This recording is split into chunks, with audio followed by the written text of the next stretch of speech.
मोदी कई बार अपने भाषणों में पूर्व पीएम जवाहरलाल नेहरू की आलोचनाएं करते हुए दिखाई देते हैं। अभी हाल ही में पीएम मोदी ने संसद में पूर्व पीएम नेहरू को लेकर यहां तक कह दिया था कि नेहरू भारतीयों को आलसी और कम अक्ल वाला मानते थे, जिसे लेकर अब शरद पवार ने पीएम मोदी पर तंज कसा है और पीएम मोदी के बयान को गलत साबित किया है, जिसे पीएम मोदी के फंसते हुए दिखाई दे रहे हैं। तो क्या कहा है पवार ने नेहरू को लेकर पीएम मोदी से, देखते हैं ये रिपोर्ट।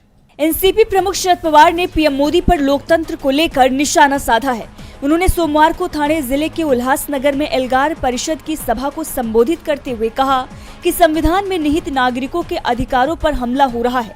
ये देश के लोकतांत्रिक ढांचे के लिए खतरा है। साथ ही उन्होंने देश के पहले प्रधानमंत्री जवाहरलाल नेहरू और संविधान के प्रमुख वास्तुकार बाबा साहेब अम्बेडकर को निशाना बनाए जाने की आलोचना की। उन्होंने कहा कि 2 दिन पहले संसद में हमने पीएम मोदी का भाषण सुना। पूरे भाषण में उन्होंने पंडित जवाहरलाल नेहरू की आलोचना की और उन पर हमला किया, जिन्होंने आजादी से पहले 6 से 7 साल जेल में बिताए थे। आजादी के बाद उन्होंने डॉक्टर अम्बेडकर को साथ लेकर एक लोकतांत्रिक देश का निर्माण किया। यह हमला उस व्यक्ति की नीतियों और निर्णयों पर किया गया था। पवार ने कहा कि इस तरह के हमले केवल व्यक्तियों को निशाना नहीं बनाते, बल्कि इन महान व्यक्तियों के निर्धारित मूलभूत मूल्यों और सिद्धांतों को व्यापक रूप से निशाना बनाते हैं। उन्होंने कहा कि इस हमले का मकसद बाबा साहब अम्बेडकर के दिए संविधान को कमजोर करना है और फिलहाल मोदी और उनके सहयोगी यही काम कर रहे हैं।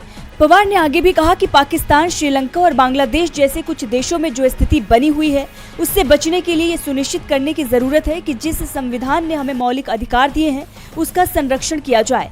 साथ ही उन्होंने किसानों और हाशिए पर रहने वाले समुदायों पर बढ़ते हमलों का भी जिक्र किया और शिक्षा में निजीकरण के खतरों के प्रति आगाह किया। इससे पहले पवार पुणे में पत्रकार निखिल वागले पर कथित तौर पर बीजेपी कार्यकर्ताओं द्वारा किए गए हमले की निंदा की थी और कहा था कि आवाज उठाने वालों को बंद करने के लिए सत्ता का दुरुपयोग किया जा रहा है।